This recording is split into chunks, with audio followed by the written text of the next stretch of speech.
Quit your crying.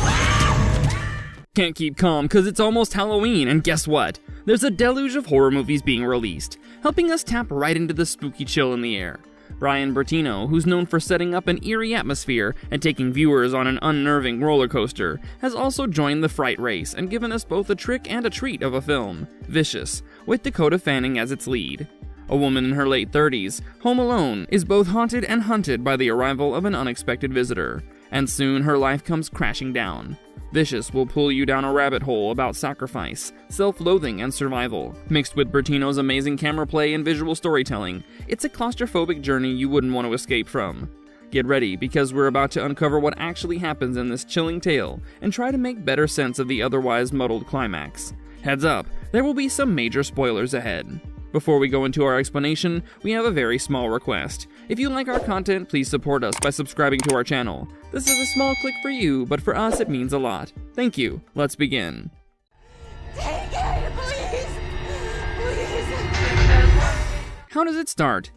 Bertino doesn't waste a minute in establishing Polly Gibbons as the kind of protagonist who's extremely troubled. Be it work, family duties, and expectations, or continuing her pottery classes, she's as far away from being happy as possible. Living in a home that belongs to her sister, Polly is not exactly a good housekeeper. With withered plants and a sink piled high with unclean dishes, Polly just cares enough to wash a wine glass and pour some as she prepares for what looks like a job interview in a school. Up to this point, Polly is a relatable woman who reeks of despair and insecurities, but is trying to get her life back on track and dearly loves her little niece, Allie. But one doorbell brought the devil right into her cozy living room. An elderly woman who seems to be at the wrong house is the unexpected visitor who Polly takes pity on and invites in. All warm in front of the fireplace, the creepy woman abruptly says, "I'm gonna start now," pulls out a mysterious box and hourglass, telling Polly that she will be dying now. From her words, it seems like a curse that has to be passed on, and now it has befallen Polly, since whomever the woman was expecting in the house wasn't there. Polly tries to shrug it off and send her away. Even her mom doesn't take it too seriously, but soon you realize that Polly is a little too dependent on her mother. She starts experiencing sinister things in no time, and we get the first glimpse of a monstrous woman's face. Oh my god. What happens to Polly? Things really pick up when she finds the old wooden box inexplicably placed on her center table, and with a cryptic phone call mentioning her bad habits and poking her vulnerabilities, repeating the same thing, that she's gonna die unless... She puts 3 things inside the box: something she hates, something she needs, and something she loves. Tick-tock, the clock has now started for Polly. In an even more bizarre sequence, she coughs up a golden key, and rattled, she tries to seek help from a neighbor who, let's just say, died in a pretty gruesome manner. Oh, also, this neighbor furthered Polly's hardship by revealing that the evil force is everywhere and no one can help her. Music playing out of nowhere, Polly getting a call from her dead dad, lights flickering, you know, all the basic paranormal tropes, they play right in. This is where we see the creature's grisly hand again, and Polly being attacked by the ghost of her dad in a hospital robe. She manages to put the something she hates, which turns out to be her faith in God, but things get worse. Polly is now locked in her home while Allie's life is in danger, and the former goes as far as cutting off her finger to submit the one thing she needs. However, she still finds her sister and niece dead, and puts in a strand of the latter's hair as something she loved, but still gets haunted by a ghastly-looking Allie. In short, the game doesn't end. Polly tries to give the box everything, her blood, jewelry, yet the same ghostly hand tries to pull her into the box. As I suspected, the only way to stop it was to pass it on to someone else, and that's exactly what Polly thought. So she passed it on to a random girl across the street. However, she still gets attacked by the old woman and ends up fatally wounding her in the struggle, who then dies and the screen cuts to pitch black.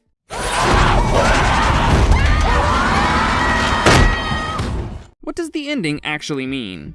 See, in my opinion, the whole movie was filled with psychological allegories, and that's exactly why mirrors played a huge role here. If you notice carefully, the box has what looks like a shabby mirror at its bottom. The fact that the real horror was Polly struggling against her own vices and her broken mind is accentuated again and again. First, she sees herself in a long mirror, and the reflection changes from a smiling face to a judgmental one, attacking her. We can presume that Polly was always fighting the monsters within herself, and as she said, she didn't want to be herself anymore. Moreover, the old woman, before dying, stated that the box chooses those who are vulnerable and deeply hurt. Precisely those people who had given up on life. The box can be seen as a metaphor for all the prying eyes in society that pick on damaged souls and force them to face their wounds. That's how it chose the senile woman who was drowning in loneliness, and then made its way onto Polly, who was scared of herself. In the end, we see the sand run out in the hourglass and Polly's time being up.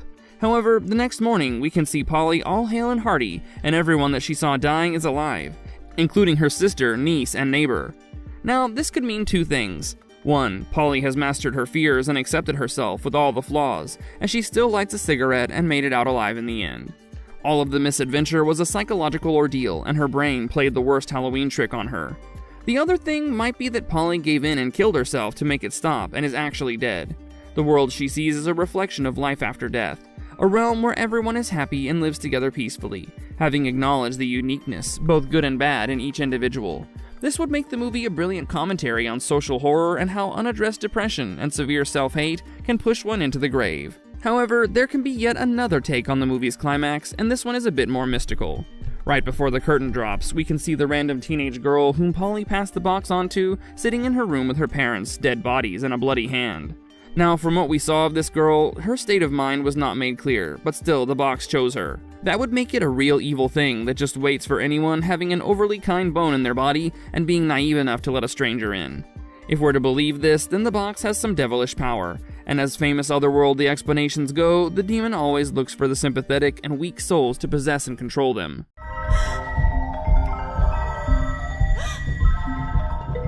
Monster explained. We've already considered the fact that the monsters might just have been Polly's declining mental health. This can be justified further when the mysterious woman on the phone tells her that she's incapable of loving anyone, has shut her down, and is a failure. Moreover, her dad's ghostly voice also throws light on how Polly had been a frail child, always scared of something, hiding in the closet or under the bed. Even the dying neighbor tells her that no one could have ever helped her, and I believe the sentence should have trailed off to "except her." Simply put, there's no supernatural creature at all. It's just her inner demon, all of her failures, distractions, addictions, and inability to cope with grief. The voices inside her are so horrific that they make her question the love she has for Allie. However, I couldn't help but see that her obsession over Allie was the only way out of her own misery. Polly used Allie as an anchor, whose happy energy she was feeding on. That's how dangerous a tormentor Allie's mind and body were. The other plausible explanation is that the monster is Polly's over-attachment to her mom. I mean, we're talking about a woman who's in her 30s, yet calling her mother at every inconvenience. But that's not all. Polly's mother was far from being just doting. She seemed commanding and dominant, and just cared about her daughter landing a job.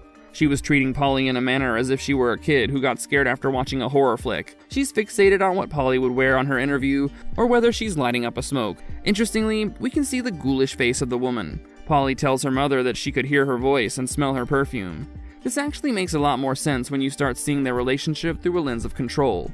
Polly has somehow made everything about proving her worth to her mom, and clings onto her to get all the support she needs. The mother almost has a hovering, invisible presence in Polly's life, always telling her what to do and what not to do. Well, I have another theory about this entity, especially with the hands. The hand first pops up when Holly tries to let go of her hate for God, something that keeps her grounded in pain, making the acceptance of her father's death even more difficult. The gory limb can be an image of Polly's past trying to hold her back. The hand again appears when it attempts to pull Polly into the box, once again reiterating the fact that no matter what she gives up, her dark history and the traumas, in all probability related to her father's death, will always try to sink their claws in.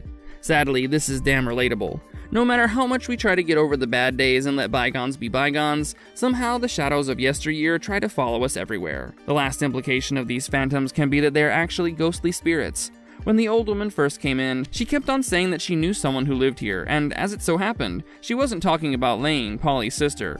Maybe there was someone who lived in the house before Lane, and her husband moved in, and in all probability, it was a woman whose rotten face we saw in a glance. That would make the house have a haunted history in itself, which made it easier for the malevolent box to get inside and invite in all the spirits. This hypothesis actually has quite a few supporting arguments. Television malfunctioning, creepy statues like that of the monkey, the camera angles that make you feel like the walls are closing in. Basically all sorts of poltergeist activities. Food for thought, huh?